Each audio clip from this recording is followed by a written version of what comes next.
नारायण राणे आता पंचायतरीत प्रवेश करतायत. म्हणता म्हणता पंचायतरी गाठली नारायण राणेंनी. आणि या काळामध्ये, या एवढ्या दीर्घ काळामध्ये त्यांनी जे राजकारण गाजवलं, कोकणापासून सुरुवात करून मुंबईवरती आपलं वर्चस्व तयार करत राज्याचे मुख्यमंत्री आणि त्यानंतर आता केंद्रीय मंत्री खासदारकीपर्यंत, आणि यामध्ये जशा कोकणातल्या डोंगर रांगांमध्ये वळणावळणाचे रस्ते असतात तशीच वळणावळणाची वाट त्यांच्या राजकीय कारकिर्दीत सुद्धा होती. शिवसेनेमधलं प्रचंड महत्त्वाचं असं एकतर म्हणजे शाखाप्रमुखांपासून सुरुवात आणि नंतर वर्चस्व, बाळासाहेब ठाकरेंचे अगदी उजवे हात वगैरे, आणि त्यानंतर एकदम बाहेर फेकलं जाणं असेल, मग एकदम विरोधी पक्षामध्ये म्हणजे काँग्रेसमध्ये येणं असेल, तिथे सुद्धा नारायण राणे 10 वर्ष टिकले, 12 वर्ष टिकले.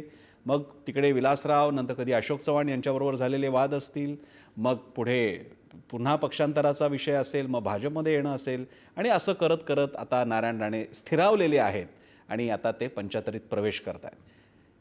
विलासरावांचे शब्द वापरायचे झाले तर जेव्हा ते काँग्रेसमध्ये आले होते नारायण राणे, त्यावेळी विलासराव म्हणाले होते, मला नेहमीच वाटायचं की हा समुद्रातला मासा नदीत आणि तळ्यात किती काळ रमणार, आणि तो शेवटी समुद्रात आला. आणि खरंच आहे, राणे त्या अर्थानं आता राजकारणाच्या समुद्रात आहेत. आणि या समुद्रात वावरताना कधी मासा असलेले नारायण राणे स्वतःसुद्धा अगदी शार्कसुद्धा झाले, देवमासासुद्धा झाले, आणि स्वतःचं एक वर्चस्व समुद्रातसुद्धा त्यांनी तयार केलं. त्यांच्या या पंचायतरीच्या अनुषंगाने आजचा विशेष कार्यक्रम आहे, आणि ज्यामध्ये विविध राजकीय विश्लेषक आणि पत्रकार सहभाग घेणार आहेत, आणि त्यांनी आठवणी जागवणं अपेक्षित आहे. अनेक मुद्दे समोर येतील, त्यांच्या विविध टप्प्यांविषयीसुद्धा आपण बोलणार आहोत. आपल्यासोबत आहेत मान्यवर. स्टुडिओमध्ये माझ्यासोबत आहेत माझे सहकारी आणि पुढारी न्यूजचे असोसिएट एडिटर विठोबा सावंत आहेत. त्याचप्रमाणे आपल्यासोबत आहेत जयंत माइंडकर, वरिष्ठ राजकीय विश्लेषक आणि पत्रकार.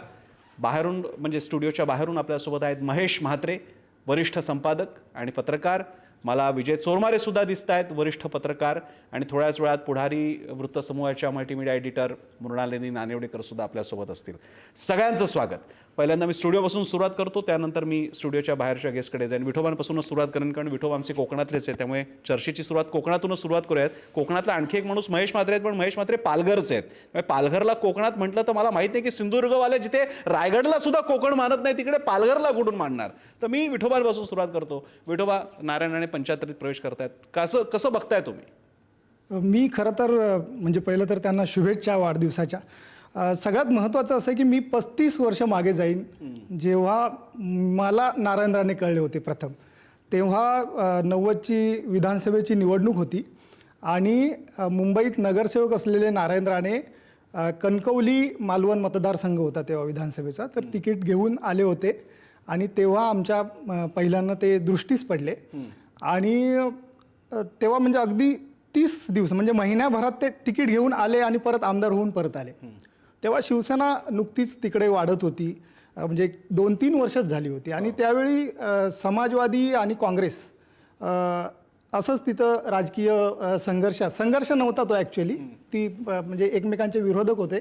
संघर्ष राणे आल्यानंतर तिथे सुरू झाला खऱ्या अर्थाने. तर त्यानंतर ते आले, आमदार झाले. एक गोष्ट आहे, आणि पुढे 35 वर्षात जे घडलं ते आपल्यासमोर आहे. एक गोष्ट आहे की 85 साली ते मुंबई महापालिकेत नगरसेवक झाले पहिल्यानं. 5 वर्षांनी ते आमदार झाले. पुढच्या 5 वर्षांनी 95ला ते मंत्री झाले, कॅबिनेट मंत्री झाले, आणि पुढच्या 4 वर्षांनी मुख्यमंत्री झाले. 20 वर्षात असा प्रवास, ज्याला कोणतंही राजकीय पाठबळ नाही आहे, पार्श्वभूमी नाही आहे, अशा एका व्यक्तीचा हा प्रवास हेच सगळ्यात सांगून जातं की नारायण राणेंचा झपाटा काय आहे. आणि आम्ही त्यावेळी म्हणजे त्याच्या आधी जेव्हा आमदार असायचे तेव्हा ते फार काही संपर्क नसायचा, पण राणे आले आणि ते सगळं चित्रच पालटलं, राजकारण बदललं. मगाशी मी म्हटलं तसं ते आक्रमकही झालं, पण कोकण जो त्यावेळी मागास समजला जायचा, तिथे वाडीवर रस्ते म्हणजे एकतर गावोगावी असलेल्या रस्त्यावर डांबर पडलं, वीज वाड्यांवर गेली, त्याच्यानंतर पाण्याच्या नळ योजना पूर्ण झाल्या, साकव नदीवर जे लागतात ते नसायचे ते त्यांनी अगदी स्वखर्चातून पूर्ण केले, आणि एक झंझावात पुढे निर्माण झाला. आणि 95च्या निवडणुकीमध्ये आणखी संख्या वाढली आमदारांची. तर नारायण राणेंनी कोकणामध्ये एक नेतृत्व स्वतःचं तयार केलं. कोकणचा त्यानंतर कोकणचा नेता कोण, तर नारायण राणे. त्याआधी अंतुले मुख्यमंत्री झाले असतील, पण इतक्या दीर्घकाळ एक कोकणातल्या एखाद्या नेत्याने आपलं राज्याच्या राजकारणावर वर्चस्व ठेवावं हे पहिल्यानं राणेंनी हे करून दाखवलं. मी एक गेस्ट आता स्टुडिओतला घेतला तर एक बाहेरचा तिकडे जातो आणि पुन्हा मग मी माइंडकरांकडे येईन. मी जातोय महेश म्हात्रेंकडे. महेश सर, आजच मी तुमच्या फेसबुक अकाउंटवरती तुम्ही आधीच्या एका वाहिनीत असताना नारायण राणेंची घेतलेली मुलाखत पाहत होतो आणि त्यामुळे मला एकदम क्लिक झालं.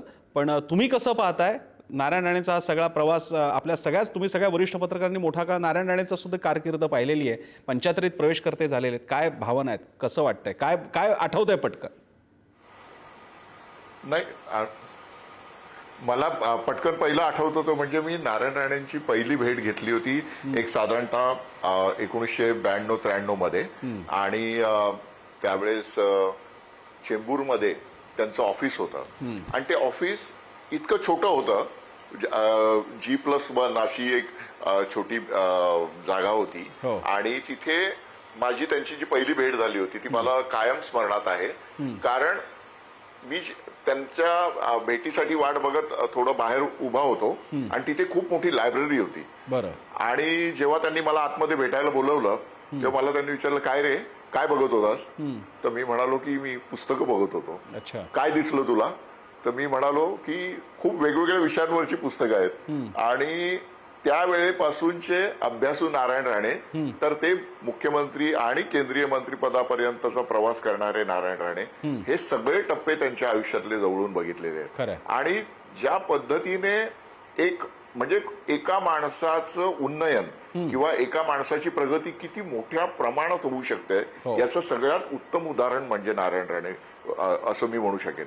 की 15-16व्या वर्षी वडिलांचं अकाली निधन झाल्यानंतर संपूर्ण घराची जबाबदारी एका तरुणावर पडते आणि तिथून त्याच्या जीवनाचा प्रवास सुरू होतो. वयाच्या 16व्या वर्षापासून ते शिवसेनेमध्ये सहभागी झाले आणि त्यानंतर बाळासाहेबांच्या जवळ गेले.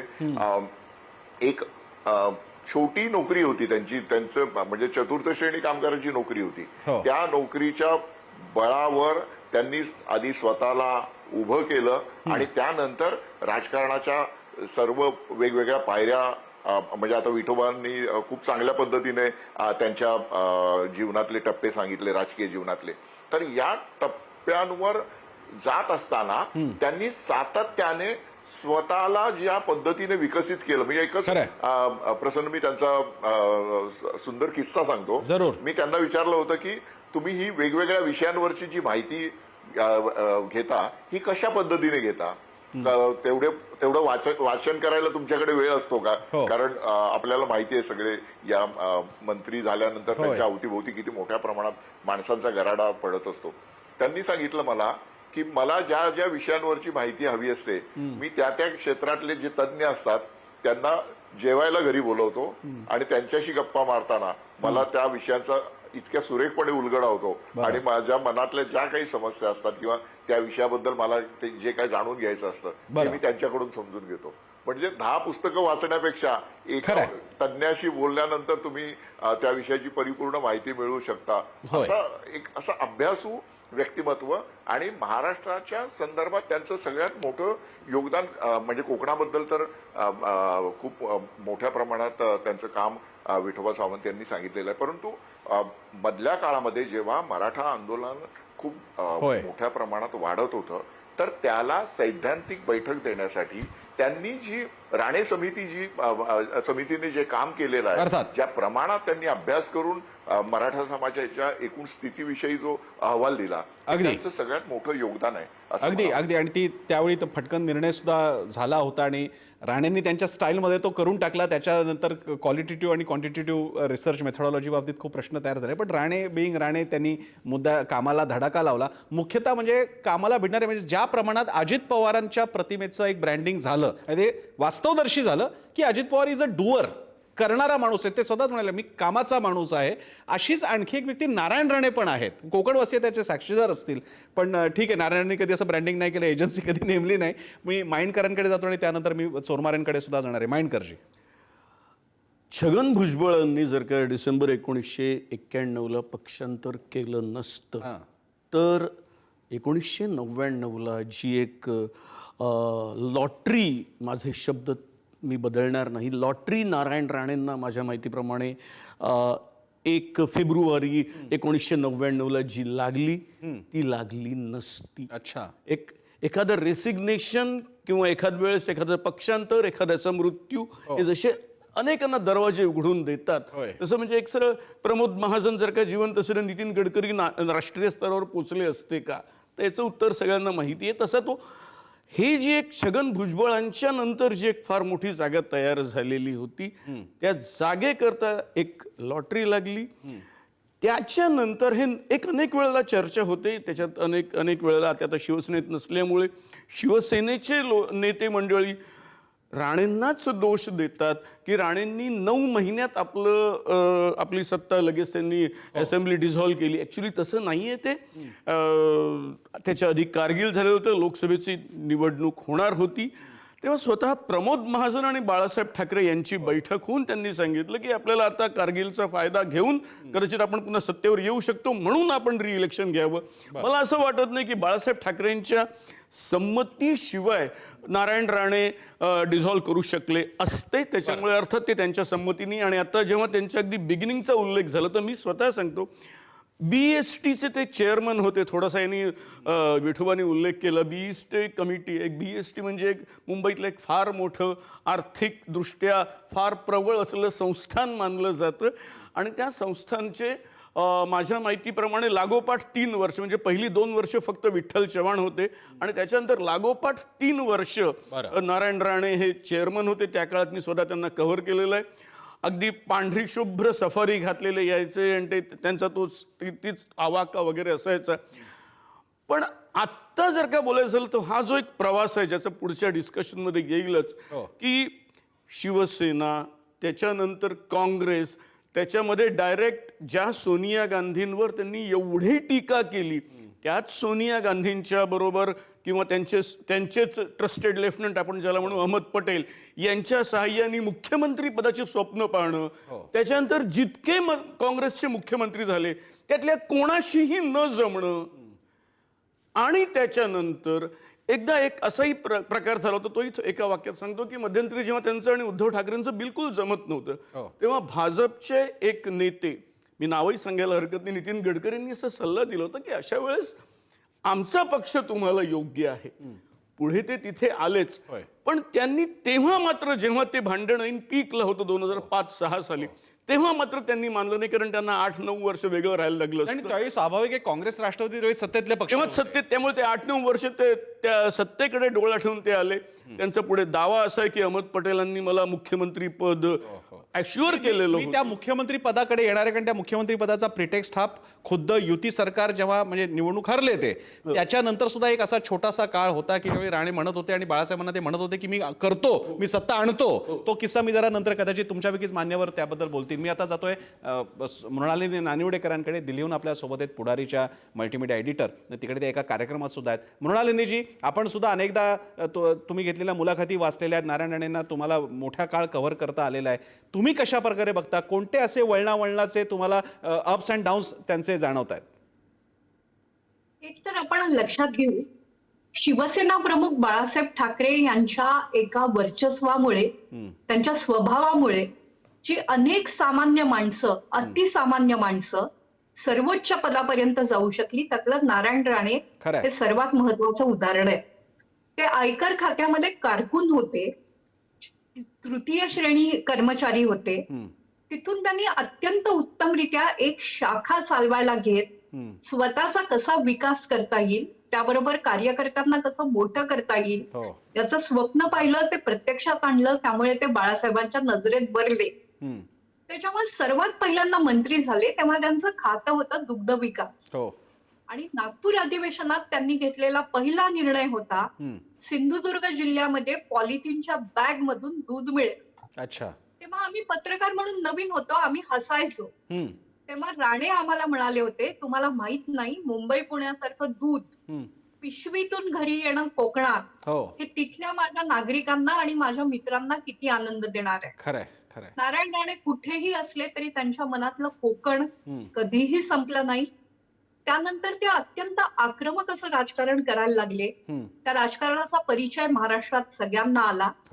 एकनाथ शिंदे यांनी जे बंड नंतर यशस्वीपणे करून दाखवलं 40 आमदार बाहेर काढण्याचं, त्याच धर्तीचं बंड नारायण राणेंनी केलं होतं आणि ते शिवसेना प्रमुख बाळासाहेब ठाकरे हे जिवंत असताना आणि ते अख्ख्या शिवसेनेची काळजी घ्यायला समर्थ असताना केलं होतं. हो.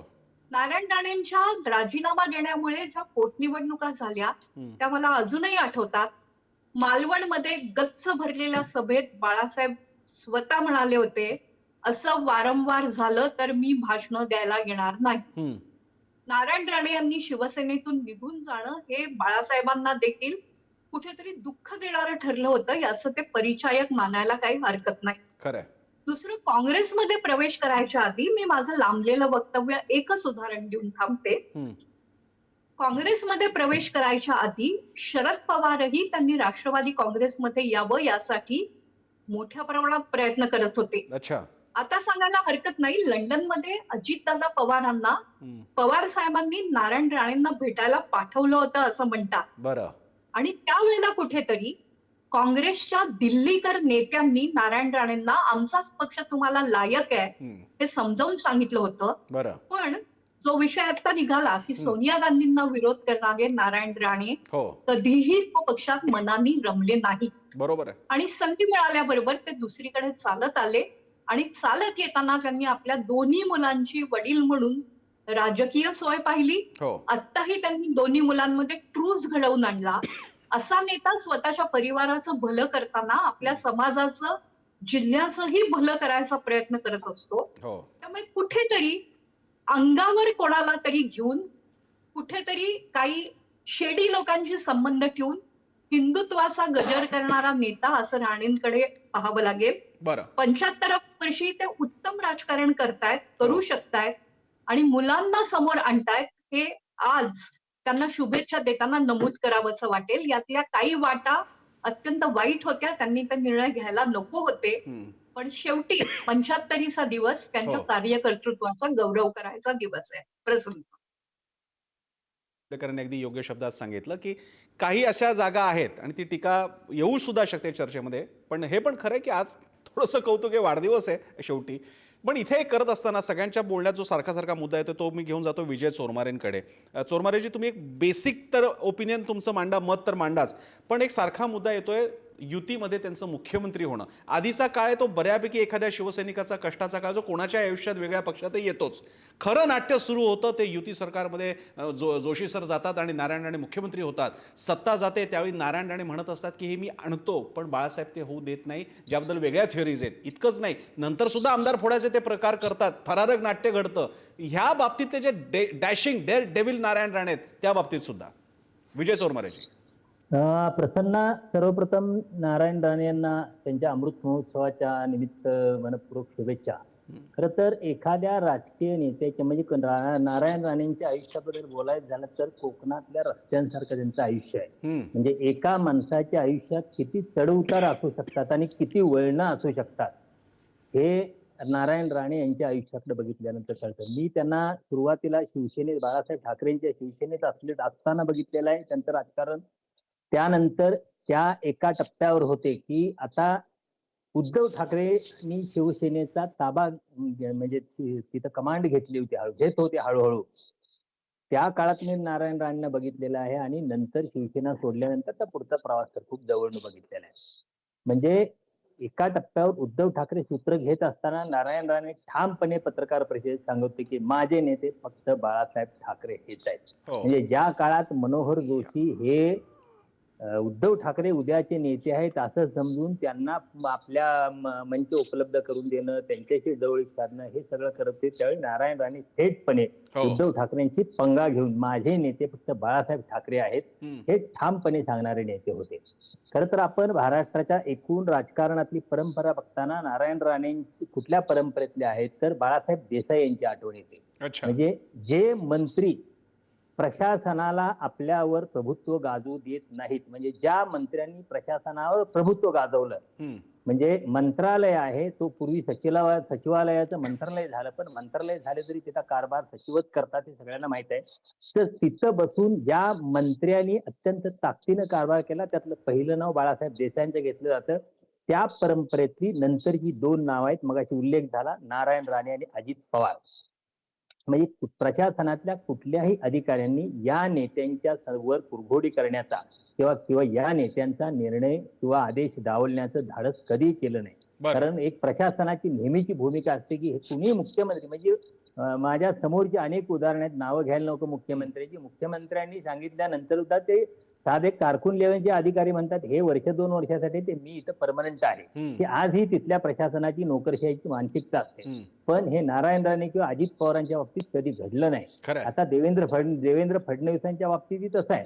म्हणजे प्रशासन इथं पूर्ण यांच्या कलानं काम करतं. असे जे मोजके महाराष्ट्राच्या इतिहासातले सगळे नेते आहेत त्यात नारायण राणेंचं आवर्जून नाव घ्यायला पाहिजे असं मला वाटतं. नारायण राणेंच्या व्यक्तिमत्व 2 नारायण राणे मला दिसतात नेहमी अलीकडच्या काळात. एक नारायण राणे दिसतात ते टीव्हीच्या कॅमेरे समोर असताना, बूम समोर असताना जे नारायण राणे असतात ते नारायण राणे वेगळे असतात.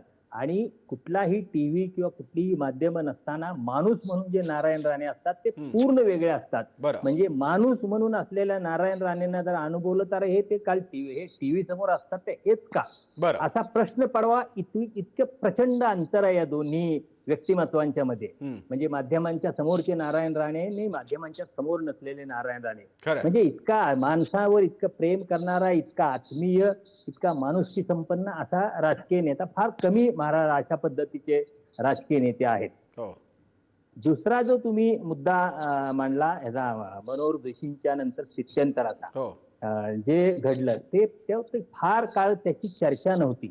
म्हणजे मी कोल्हापुरात असलो तरी नेमकं हे सगळं घडत होतं त्या दिवशी मी मुंबईत होतो आणि खूप जवळ नारायण राणे यांच्या मुख्यमंत्री पदाच्या शपथविधी समारंभाला सुद्धा मी उपस्थित होतो, मुख्यमंत्री म्हणून झालेल्या. तर ते सगळं एका इतकं अचानक घडलेलं होतं की पुढे निवडणुका आहेत, सगळं आहेत. आणि मला मी आवर्जून सांगेन, उदय तानपाटक यांनी पुढारीमध्ये ती फक्त पुढारीच बातमी होती त्या दिवशी, बरं. की आज मुख्यमंत्री मनोहर जोशी राजीनामा देणार अशी बातमी होती ती. अच्छा. म्हणजे सगळ्यांनी वेड्यात म्हणजे मुख्यमंत्री राजीनामा सगळ्यांनी वेड्यात काढलं. म्हणजे मनोहर जोशींनी सुद्धा उदय तानपाटकांना फोन करून वेड्यात काढलं होतं.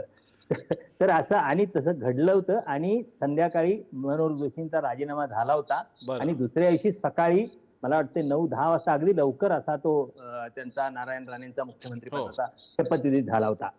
तर निवडणुकीच्या तोंडावर एक अत्यंत धडाडीनं काम करणारा माणूस मुख्यमंत्री असायला पाहिजे. त्यातही पुन्हा महाराष्ट्रातलं एकूण जे मराठा वंशाचं असं राजकारण आहे ते लक्षात घेता शक्यतो मराठा असायला पाहिजे.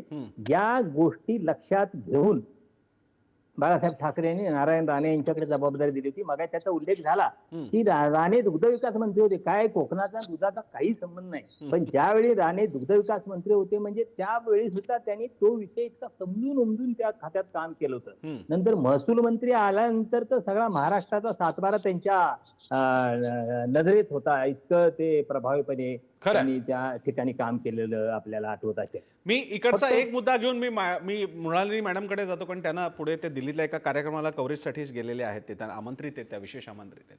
मृणालिनीजी, यामध्ये तो जो स्थित्यंतराचा काळ होता शिवसेनेच्या सत्तेच्या असताचा, मी पहिली युती सरकारबद्दल बोलतोय, त्यावेळी 2 स्थित्यंतरं होत होती. शिवसेनेच्या बालेकिल्ल्याला तडे जाऊ लागले होते. राज ठाकरेंची नाराजी नंतर दिसून आली, महाबळेश्वर अधिवेशनाची असेल, नारायण राणेंचं थेट बंड बघायला मिळालं, भुजबळांचं बघायला मिळालं होतं आपल्याला. या काळातले नारायण राणे, त्यांची धुसफूस उद्धव ठाकरेंबरोबर त्यांचं जुळू का नाही शकलं? आणि जर का ते असते, हाच कंटिन्यू राहिला असता का त्यांचा कोर्स ऑफ लाईफ शिवसेनेत असता तर? काय वाटतं आज? खूप चांगला प्रश्न आहे. खरं तर मुलाला म्हणजे जन्मगत वारसाला राजकीय वारसा द्यावा का, आणि तो बाकीच्या सर्वसामान्य कार्यकर्त्यांना मान्य असतो का, याचं मूर्तिमंत उदाहरण म्हणजे राणे आणि उद्धव साहेबांमधला संघर्ष आहे. नंतर उद्धव साहेब कमालीचे यशस्वी झाले. ते बाळासाहेब ठाकरेंच्या मृत्यूनंतरही जास्त जागा जिंकून आणू शकले आमदारकीच्या, हे वास्तव आहे. पण ते नेता म्हणून शिवसेना लीड करू शकत नाही.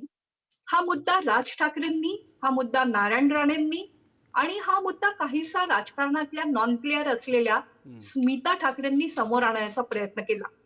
प्रसन्न, मला एक ऑब्झर्व करावं लागेल की युतीचं सरकार ब्राह्मणी चेहऱ्याचं नाहीये. ते बहुजनांचं आहे हे सांगण्यासाठी देखील नारायण राणेंना मुख्यमंत्री केलं गेलं. तो खऱ्या स्थित्यंतराचा एक भाग होता. त्यानंतर राणे आणि मुंडे या युतीला विजयापर्यंत नेऊ शकले नाही, ही देखील फॅक्ट आहे. पण जन्मगत मुलाला पक्ष सोपवला जाऊ नये यासाठी राणेंनी सर्व शक्तीनिशी बंड केलं होतं. बरं. आणि ते बंड नंतरच्या काळात यशस्वी करून दाखवलं आहे एकनाथ शिंदे यांनी. बरोबर आहे. उद्धव ठाकरे यांच्या नेतृत्वाची चिकित्सा करायची ही वेळ नाही. हो त्यांनी उत्तम यश मिळवलंय हे मी पुन्हा पुन्हा म्हणते. हो. पण नारायण राणे यांनी बाळासाहेब ठाकरेंच्या हयातीत जे करून दाखवलं होतं ते खरंय. अत्यंत महत्वाचं होतं खरंय. आणि ते करायला प्रचंड धैर्य लागतं. खरं मृणालिनी, अर्थात म्हणजे बंड केलेल्याला शेलकी विशेषणं वापरणारे अनेक जण असतील, पण हे सुद्धा जेव्हा थेट बाळासाहेब हयात असताना ते करून दाखवणं आणि राजकीय करिअरवरती एक डाव खेळणं ही साधी गोष्ट नाहीये, सोपी गोष्ट नाहीये. अनेकांचं पुढे काय झालं आपण बघितलं आणि पुढे आपल्या चर्चेत येईल. त्यावेळेला कोंबडी चोर हो अशी पण नारायण राणेंची सामनामधनं थट्टा अगदी झाली. अगदी अगदी नारायण राणेंचा सगळा इतिहास काढला गेला, खरंय. पण त्यातही ते टिकून राहिले आणि खरंय. पडले विधानसभेत, पण पुन्हा एकदा यावेळेला लोकसभेत जिंकून आले. म्हणजे त्यांनी शिवसेनेच्या बाबतीत म्हणजे नारायण राणेंच्या बाबतीत सिंधुदुर्गात त्यांनी शिवसेनेची पूर्ण बाजूला करून टाकलं, स्वतःचं वर्चस्व पण त्यांनी पाहिलं आणि त्याच वेळी त्यांनी पराभव सुद्धा पाहिला. हे दोन्ही टोकं त्यांनी आपल्याच बालेकिल्ल्यात पाहिली. एक छोटासा ब्रेकच्या नंतर मी महेश म्हात्रेंकडे जाणार आहे आणि त्यामध्ये जाणून घेणार आहे की जे सारखं म्हटलं जातं की बाळासाहेब ठाकरे नारायण राणे अगदी फेवरेट होते वगैरे, पण हे खरं नाही का की जेव्हा पहिली युती सरकार अस्ताला गेलं होतं त्यावेळी नारायण राणे म्हणत होते की मी हे सत्ता आणू शकतो, अजूनही आपल्या हातात गोष्टी आहेत, पण नारायण राणेंचं वाढतं वर्चस्व आणि सत्ता परत असल्यास भाजप डोईजड होईल म्हणून बाळासाहेबांनी ते होऊ दिलं नाही जाणीवपूर्वक, अशी जी एक थेअरी बराच काळ चर्चेत होती. आज नारायण राणेंच्या 75च्या निमित्ताने चला या थेअरीबद्दल सुद्धा बोलून घेऊया. माइंडकरांकडे मी जातो एक विषय घ्यायला की हे जे दरवेळी मुख्यमंत्री पद, कारण तो मोठा राईज होता, त्याच्या आधीचं काय ठीक आहे, प्रत्येकाच्या आयुष्यातला एक करिअरचा टप्पा असतो, त्यानंतर त्यांना हुलकावणी खूप दिली मुख्यमंत्री पदाने. एक तर हा जो एक प्रकार सांगितला जातो की 99 साली 99च्या इलेक्शनमध्ये एक म्हटलं जातं की जाणीवपूर्वक उद्धव ठाकरे आणि नारायण राणे यांच्यात एक संघर्ष सुरू झाला. आणि या संघर्षाच्या आधी मला एक थोडंसं बाळासाहेब आणि त्यांच्या जवळची माणसं यांच्याजवळ थोडंसं ऑब्झर्वेशन करायचं आहे. बाळासाहेबांच्या जवळचे सर्वात गणले जातात मनोहर जोशी आणि काही काळ त्या स्थानी होते नारायण राणे. एक वस्तुस्थिती आहे, या दोघांशीही उद्धव ठाकरेंचं जमलेलं नाही.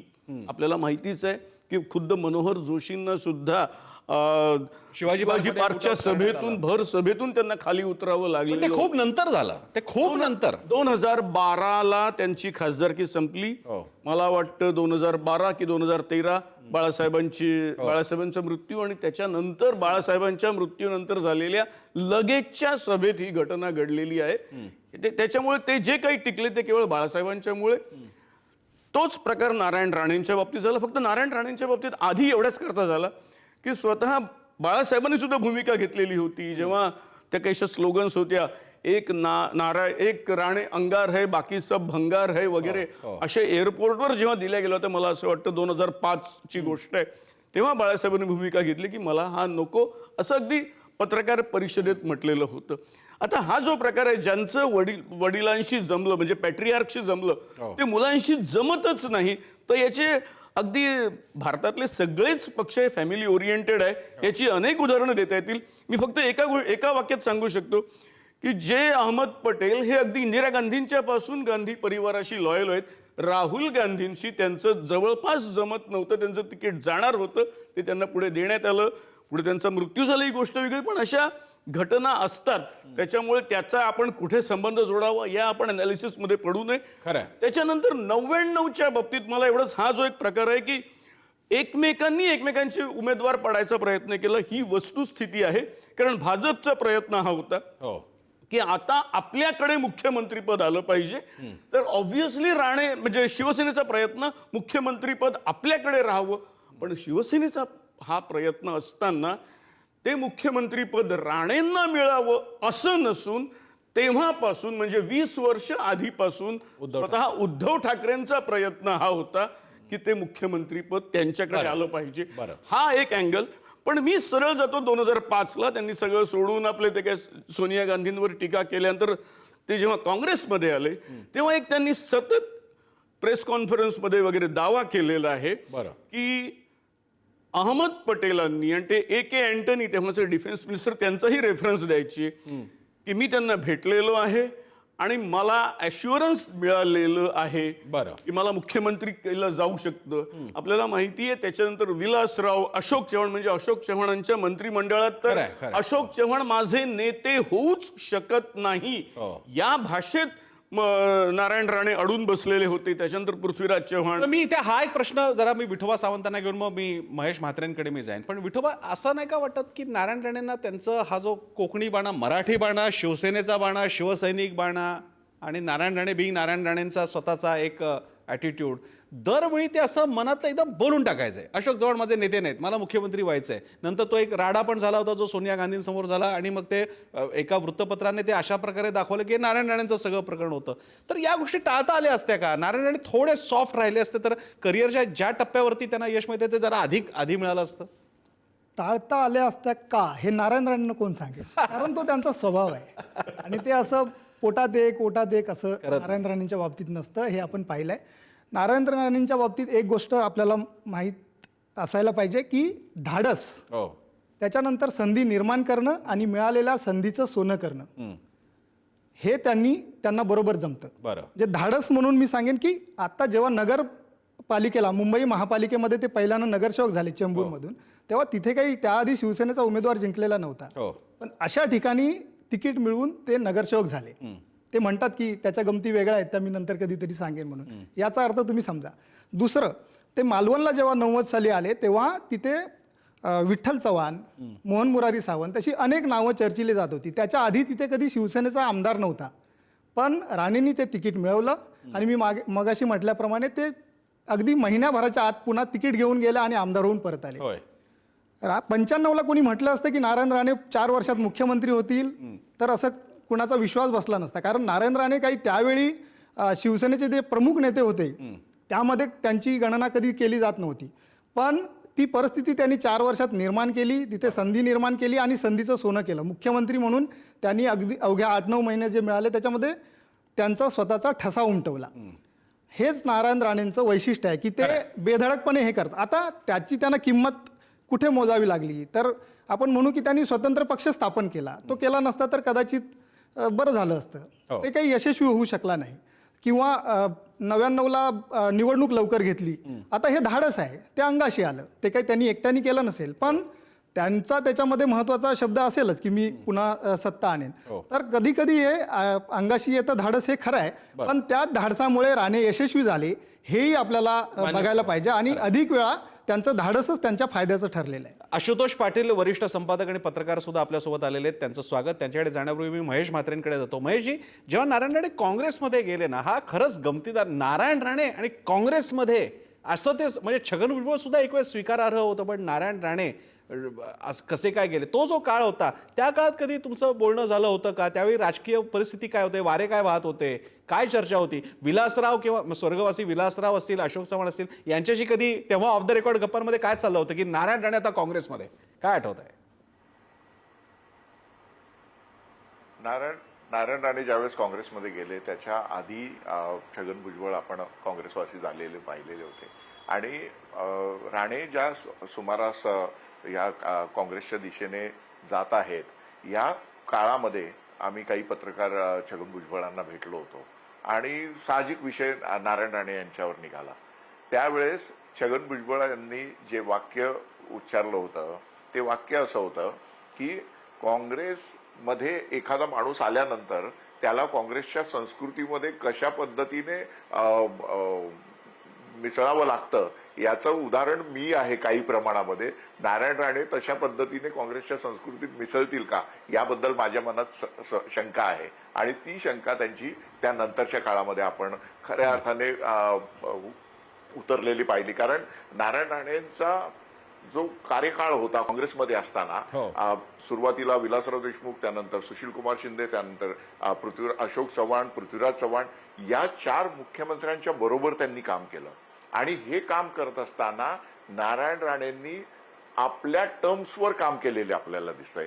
त्यांची जी पूर्ण कामाची पद्धत होती ही कामाची पद्धत एकला चलोरेच्या पद्धतीने त्यांनी काम केलं. याचं मुख्य कारण असं आहे, जसं आपण म्हणालो की राणे यांची कार्यपद्धती जी आहे ही कार्यपद्धती काँग्रेसच्या संस्कृतीत बसत नसताना सुद्धा ते बराच काळ तिथे टिकले. त्यानंतरचा एक अत्यंत महत्वाचा मुद्दा मी इथे सांगू इच्छितो की 2013ला ज्या वेळेस नरेंद्र मोदी यांचा राजकीय क्षितिजावर उदय झालेला होता, त्यावेळेस नारायण राणे यांच्या समोर मुंबईतील एका अत्यंत प्रथितयश उद्योगपतीच्या माध्यमातून भाजपमध्ये येण्यासंदर्भातची ऑफर आलेली होती. तो दिवसही मला आठवतो, दिवाळीचा दिवस होता आणि दिवाळीमध्ये या सगळ्या विषयांची बोलणी झालेली होती.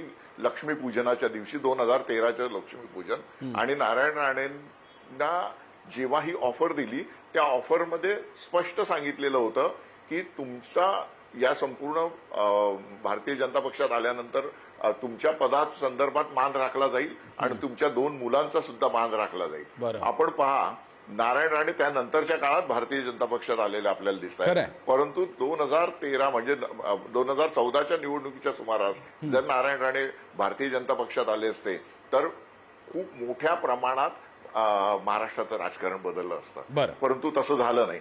तर सांगण्याचा एकूण हेतू आहे की नारायण राणेंनी जी त्यांची राजकीय वाटचाल केलेली आहे, ही राजकीय वाटचाल त्यांनी अत्यंत धडाकेबाज पद्धतीने, म्हणजे आपल्या स्वभावाला अनुसरून केली. त्यामुळे जसं आपण आधी म्हणालो की त्याचे त्यांना जितके फायदे झाले तसे तोटे सुद्धा झाले. परंतु एक आपण लक्षात घेतलं पाहिजे की राजकारणामध्ये जितकी जास्त रिस्क घेतली जाते तितका जास्त फायदा असतो. एकनाथ शिंदे यांनी जी अत्यंत मोठी रिस्क घेतली शिवसेनेतून बाहेर पडण्याची आणि इतक्या मोठ्या प्रमाणात बंद करण्याची, त्या रिस्कचा त्यांना मोठ्या प्रमाणात फायदा झाला आणि ते मुख्यमंत्री झालेले आपण पाहिलं. त्यानंतरच्या काळात आजही ते उपमुख्यमंत्री पदावर असं नसतायत. तर सांगण्याचा हेतू काय आहे की राजकारणामध्ये जो माणूस धडाकेबाज वृत्तीने काम करतो त्याच्या जोडीला त्याचा अभ्यास असतो, जनसंपर्क असतो आणि त्या सगळ्याचा परिपोष त्याचं राजकीय जे स्थान असतं त्या स्थानावर होताना. मी मात्र सर तुमचा हाच मुद्दा घेऊन मी आशुतोष पाटलांकडे जातो. आशुतोषजी, तुम्ही नारायण राणेंचं तुमचं इंटरप्रिटेशन तर सांगाच, पण जो आता म्हात्रेंनी मुद्दा मांडला, खरंच अनेकदा आपण म्हणतो आपण फक्त इमॅजिन करू शकतो, नारायण राणेंकडे तशी संधी होती का? तसं ते करू शकले असते का? एकनाथ शिंदे जे करू शकले त्या काळामध्ये एकनाथ शिंदेच्या तुलनेत नारायण राणे तर फारच मोठे होते त्या काळात, किंवा आपण 10 वर्ष 15 वर्षापूर्वीची गोष्ट म्हणतोय, तर असं त्यांना बंड करता आलं असतं का? एकेकाळी ते दुसऱ्या पक्षातले आमदार फोडण्याचा प्रयत्न करत होते, पण नारायण राणेंकडे अशी रिस्क घेण्याची त्यावेळी संधी होती, घेतलं असतं त्यांनी? समजा जी राजकीय समीकरणं एकनाथ शिंदेच्या वेळेस होती आणि त्यांच्या बरोबर आलेल्या त्यांच्या साथीदारांसमवेत होती, ती राजकीय समीकरणं अंडरलाईन त्यावेळेस नव्हती. त्यामुळे असं म्हणता येणार नाही की जेवढ्या पद्धतीने, जेवढ्या व्हॉल्यूमने किंवा जेवढ्या पद्धतीने, ज्या आमदारांच्या संख्येने तुल्यबळ घेऊन जे एकनाथ शिंदे आले, बाहेर पडले, तशा प्रकारची संधी मला तरी वाटत नाही त्यावेळेस होती. नारायण राणेंचं विश्लेषण करायचं म्हटलं तर मुंबईच्या उपनगरातलं म्हणजे चेंबूर सारख्या परिसरातून त्यांचं नेतृत्व पुढे आलं. मी जवळपास त्यांना एक 35 ते 36 वर्ष मी त्यांना पाहतोय. त्यांचं वैशिष्ट्य असं की अतिशय ग्रासरूट मधून आले. म्हणजे जेव्हा त्यांनी राजकीय करिअर सुरू केली तेव्हा कोणालाही वाटलं नव्हतं की हे पुढे महापौर बनतील, अशी परिस्थिती होती. महापौर बनले. बेस्ट समिती मुंबई बेस्ट मुंबईची लाईफलाईन या बेस्टच्या समितीमध्ये त्यांनी अनेक वर्ष त्यांचं नेतृत्व एवढं तगडं होतं की त्यांनी अतिशय ग्रासरूट पर्यंत त्यांचं नेतृत्व होतं. आणि नारायण राणेंचं वैशिष्ट्य हे की नारायण राणे जेव्हा, आता बऱ्याच विषय आपण चर्चेत आधी घेतलाय, मी त्यामुळे काही समअप करतो. जेव्हा मुख्यमंत्री पदाच्या काळातलं मला एक त्यांची आठवण निश्चित सांगावीशी वाटते की एका राष्ट्रीय वृत्तपत्राच्या मध्ये मी तेव्हा होतो आणि त्यांची मुलाखत मी घेतली होती. त्यावेळेस सगळी मुलाखत त्यांची झाली आणि त्याच्यानंतर त्यांनी मला एक वाक्य वापरलं की आमच्या मॅडम तुमचा पेपर वाचतात. तेव्हा माझ्याकडून काही चुकून गेलं असेल, कारण मी तेव्हा इंग्रजी वृत्तपत्रासाठी करत होतो, तर कृपया सांभाळून घे. म्हणजे ही देखील नम्रता, हा देखील साधेपणा मी त्यांचा पाहिलेला आहे, मला तो भावलेला आहे. त्यांचे आक्रमक रूपही बऱ्याच जणांनी पाहिलं असेल. अतिशय आक्रमकपणे ते राजकारण करतात. मला असं वाटतं की शिवसेनेला जेव्हा ते सोडून आले तेव्हा खरं म्हणजे त्याच्या आधीच्या काळामध्ये एक वाक्प्रचार होता, शिवसेना सोडून जाईल तर तुमचा खोपकर होईल. हो. त्यामुळे शिवसेना सोडून जाताना कोण तेवढी हिंमत दाखवायची नाही. पण शिवसेना सोडून गेले आणि त्यानंतर कदाचित ते एकमेव नेतृत्व असं असेल त्यांनी उद्धव ठाकरेंना अरे तुरेच्या भाषेमध्ये वारंवार आव्हान दिलं, अगदी अलीकडेपर्यंत. हो. मग ते गंगाधर राणावत प्रकरण असेल किंवा त्यांना केलेली अटक असेल, प्रत्येक वेळेस शिवसेनेला स्ट्रेट हेड ऑन घेणारे आणि उद्धव ठाकरेंना हेड ऑन घेणारे नेते म्हणून त्यांची ओळख नेहमीच राहील. शिवसेना ही पक्ष हा मराठी माणसाचा होता. शिवसेनेमध्ये कोकणी माणसं खूप होती, कारण मुंबईमध्ये कोकणी माणसाचा टक्का खूप होता आणि हे नारायण राणेंनी ओळखलं होतं. या कोकणी माणसाला जर संघटित केलं असेल, आजवर कोणी केलं नाही, एवढं संघटित नारायण राणेंनी केलं. हे निश्चित त्यांचं यश आहे. कोकणाचं नेतृत्व त्यांनी केलं आणि नंतर जेव्हा भाजपमध्ये असताना अमित शहाला त्यांनी आणून तिकडे मेडिकल कॉलेजचा जेव्हा कार्यक्रम झाला होता त्यावेळेस सुद्धा अमित शहानी त्यांनी व्यासपीठावर नारायण राणेंची पाठ थोपटली होती, मला ते आठवतंय. हो. नारायण राणे हे व्यक्तिमत्व तुम्ही आतापर्यंत विठोबांनी पण सांगितलं, महेशनी पण सांगितलं. नारायण राणेंचं व्यक्तिमत्व एक वेगळ्या प्रकारचं होतं. जेव्हा काँग्रेसमधून बाहेर पडले तेव्हा ते देखील सुद्धा सांगायचे की मी काही काँग्रेसच्या कल्चरचा माणूस नव्हतो, हे त्यांनाही माहिती होतं. हो. पण धाडसी वृत्ती, जे सगळेजण आपण सांगतोय पत्रकार, धाडसी वृत्ती होती. त्यामुळे काँग्रेसचं कल्चर स्वीकारायचा त्यांनी प्रयत्न केला. काँग्रेसमध्ये राहिले, बराच राहिले, पण काँग्रेसचं खरंच एक वेगळं कल्चर आहे, राजकीय कल्चर आहे. बरं. त्या कल्चरचे ते नव्हते. ते शिवसेना कल्चर नक्की होते, खरं. त्या आक्रमक स्वभाव ते नक्की होते. आणि आता जो काही संघर्ष आपण पाहिला त्यांची कोकणामधली जय पराजय, हो. आता नितेश राणे निलेश राणेंसाठी, पण त्यांचं हे देखील एक कर्तृत्व आहे की त्यांच्या दोन्ही मुलांसाठी त्यांनी संघर्ष देखील केला आणि त्यात यशस्वी देखील. खरं आहे. आणि इकडे पुढे जाताना चर्चेमध्ये आता जे आपले सगळे पत्रकार आहेत ज्यांच्याकडे मी जाणार आहे, आता त्यांनी शेवटची जी काही 10-12 मिनिटं मिळणार आहे त्याच्यामध्ये त्यांनी एखादा प्रसंग, एखादं वळण, एखादी अशी गोष्ट की जी आता पंचाहत्तरीच्या निमित्तानं बोलायला हरकत नाही, काय नेमक्या घडामोडी पडद्यामागे घडल्या होत्या, किंवा जेव्हा जेव्हा सत्ता गेली 99 साली तेव्हा नारायण राणेंना काय वाटलं असेल. काँग्रेसमध्ये गेल्यानंतर 10 वर्ष त्यांना तुलनेनं सत्तेने हुलकावणीच दिली, म्हणजे मुख्यमंत्री पदात ज्याच्यासाठी ते गेले होते ते हुलकावणीच दिली. तेव्हा काही बोलणं झालं होतं का? काही प्रसंग जरा समोर आले तर आजचा कार्यक्रम एकदम यादगार होईल. मी विजय चोरवानेंपासून सुरुवात करतो. विजय सर. प्रसन्न, मगाचपासून काही ज्या गोष्टीचा प्रामुख्याने उल्लेख झाला, नारायण राणेंनी शिवसेना सोडल्यानंतर काँग्रेसमध्ये प्रवेश केला. नांदेडकरांनी सांगितलं की शरद पवार त्यांना घ्यायला इच्छुक होते, तर त्याची वस्तुस्थिती अशी होती की नारायण राणे आणि शरद पवार यांचे अत्यंत जवळचे जिव्हाळ्याचे संबंध होते आणि आज सुद्धा आहेत. तर शिवसेनेतून बाहेर पडल्यानंतर आपण काय करावं या संदर्भात नारायण राणे यांनी शरद पवार यांचा सल्ला घेतला होता. बरं. आणि शरद पवार यांनी त्यांना सांगितलं होतं की आमच्या पक्षात आता तुमच्या बरोबरीचे 10-15 नेते आहेत, तर इथं तुमच्यासाठी पुरेशी जागा नाही. काँग्रेस हा तुमच्यासाठी योग्य पक्ष आहे, हा शरद पवारांनी त्यांना दिलेला सल्ला होता. आणि शरद पवारांचा सल्ला मानून नारायण राणे काँग्रेसमध्ये गेले होते.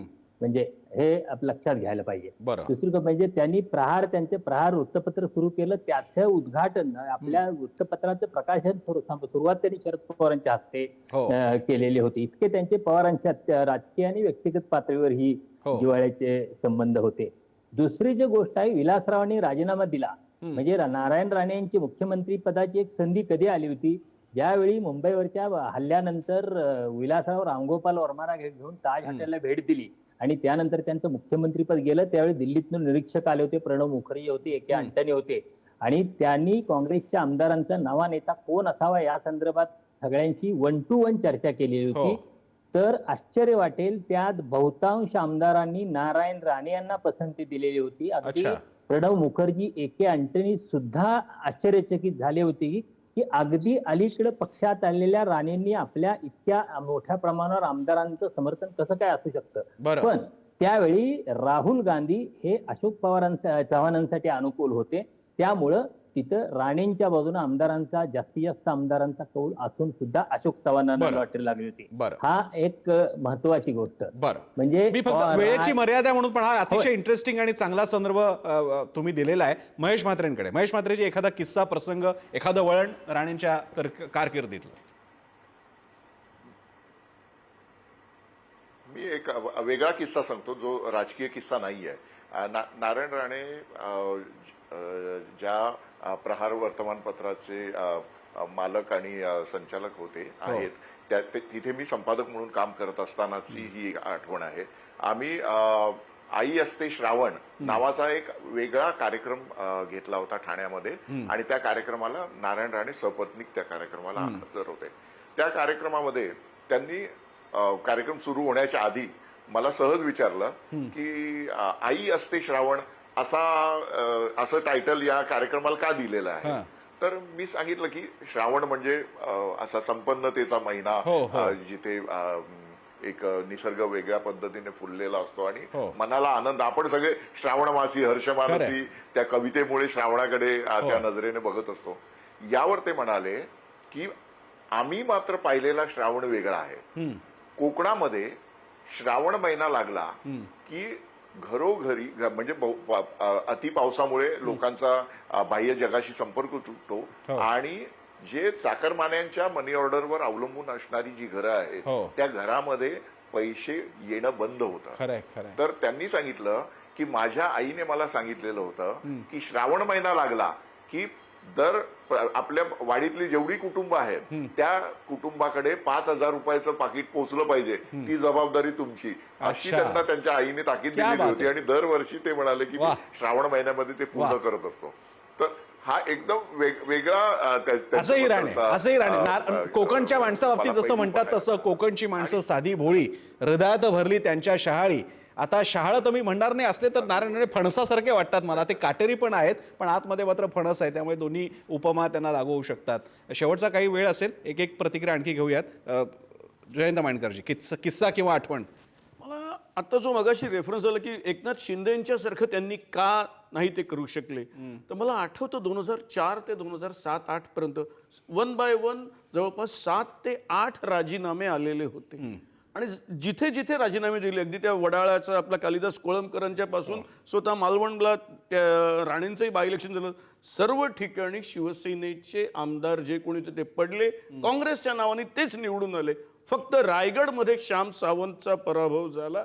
आणि तो पराभव झाल्याबरोबर ही जी एक राजीनामा देऊन जवळपास 6 ते 7 आमदारांना त्यांनी सेनेतून आपल्याकडे आणलं होतं, ती परंपरा खुंटली. आणि मग त्यांनी असं विषादाने म्हटलंही होतं की मी जे काही करत आहे ते काँग्रेसला नको आहे का, तर ज्याचा आपण वारंवार आता उल्लेख करत आहोत की त्यांचं तिथे जमत नव्हतं का. आणि याचं कारण थोडंसं एक दुसऱ्या राज्याचा रेफरन्स देऊन सांगतो की A.K. अँटनींनी अहमद पटेलांनी मुख्यमंत्री बनवण्याचं हेच ॲश्युरन्स सिद्धरामय्यांना दिलेलं होतं. आणि आजही सिद्धरामय्या कर्नाटकाचे मुख्यमंत्री आहेत.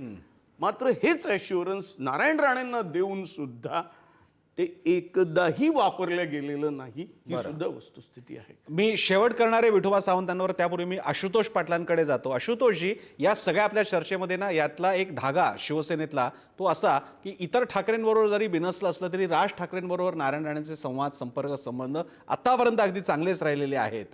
तर जर तरचीच भाषा करायची, तर शिवसेनेचं नेतृत्व राज ठाकरे असते तर नारायण राणे राहिले असते का सोबत. मनसेच्या आल्यानंतर तेव्हा अशी चर्चा होती, त्याला काय अर्थ नव्हता, पण नारायण राणे मनसेमध्ये जाणार का वगैरे वगैरे. पण मग राज ठाकरे आणि नारायण राणे हे समीकरण होतं तरी कसं, आहे तरी कसं. राज ठाकरेंशी त्यांचे मैत्रीपूर्ण संबंध आहे ते सर्व श्रुत आहे, पण नारायण राणेंची महत्वाकांक्षा ही त्यामध्ये आपल्याला पाहावी लागेल. त्यांची सर्वोच्च महत्वाकांक्षा असायची, जिथे जिथे जेव्हा जेव्हा त्यांना संधी मिळेल तेव्हा त्यांना मुख्यमंत्री पदाची त्यांची महत्वाकांक्षा काही लपून राहिली नाही. आणि अशा परिस्थितीमध्ये मग जर समजा सत्ता मिळाली असती आणि राज ठाकरे आणि नारायण राणे एकत्र असते, तुमच्या जर तरच्या प्रश्नावर जर तरचं उत्तर आहे, तर त्यावेळेस कदाचित राज ठाकरेंनी नारायण राणेंना मुख्यमंत्री केलंही असतं. कारण नारायण राणेंचं आणखीन एक वैशिष्ट्य, नारायण राणेंनी अगदी कमी काळ जरी मुख्यमंत्रीपद भूषवलं तरी IAS अधिकारी आणि मंत्रालयातली प्रशासनावरची त्यांची पकड, अनेक वर्ष प्रशासनिक अधिकारी आठवण काढतात की नारायण राणेंची प्रशासनिक पकड फार चांगली होती आणि एक पॉझिटिव्ह चित्र त्यांचं नेहमी जायचं. हा प्लस पॉईंट त्याला मिळाला असता. आणि ज्याला प्रशासन कळतं तो चांगला मुख्यमंत्री होऊ शकतो, एक आपली छाप पडू शकतो. त्यामुळे कदाचित तुमच्या उत्तरानुसार, प्रश्नानुसार राज ठाकरेंनी देखील त्यांना आता मुख्यमंत्री केलं असतं. मी कार्यक्रमाचा शेवट करत असताना सहकारी विठोबा यांच्याकडे जातो. विठोबाजी, आता निलेश आणि नितेश दोघेही आहेत, पण नितेश राणे जरा आक्रमक आहेत आणि ते सध्या एकूणच हिंदुत्ववादी सगळ्या म्हणजे भाजप संघ या परिवाराचे एक ब्ल्यू आयड बॉय मानले जातात. देवेंद्र फडणवीस हे तर म्हणतात आमचा बाप सागर बंगल्यावर बसतो. तर राणेंची लिगसी आणि नितेश राणेंचा हा राजकीय पटलावरती पुढे येणं, तर 75मध्ये नारायण राणेंबद्दल बोलत असताना पुढच्या वारशाबद्दल काय सांगाल. खरं तर राणेंनीच एका ठिकाणी स्पष्ट सांगितलंय की नितेश राणे त्यांचे वारसदार आहेत. अर्थात 2 मुलं आहेत तर दोघांवर सारखंच प्रेम त्यांचं असणार. नितेश राणे हे धाकटे चिरंजीव आहेत, पण ते निलेशपेक्षा पुढे निघून गेले आहेत हे आपण पाहतो. कारण निलेशच म्हणाला ना की माझे केस आता पांढरे झाले, माझा भाऊ कॅबिनेट झाला मिनिस्टर राईट. म्हणून. तर ते असं झालेलं आहे. खरं तर आधी खासदार झाले निलेश राणे, पण त्यानंतरचे त्यांचे 2 पराभव आणि नितेश यांच्या वाट्याला मात्र विधानसभा आली, त्याच्यानंतर सलग 3 विजय आणि त्याच्यानंतर मंत्रीपद.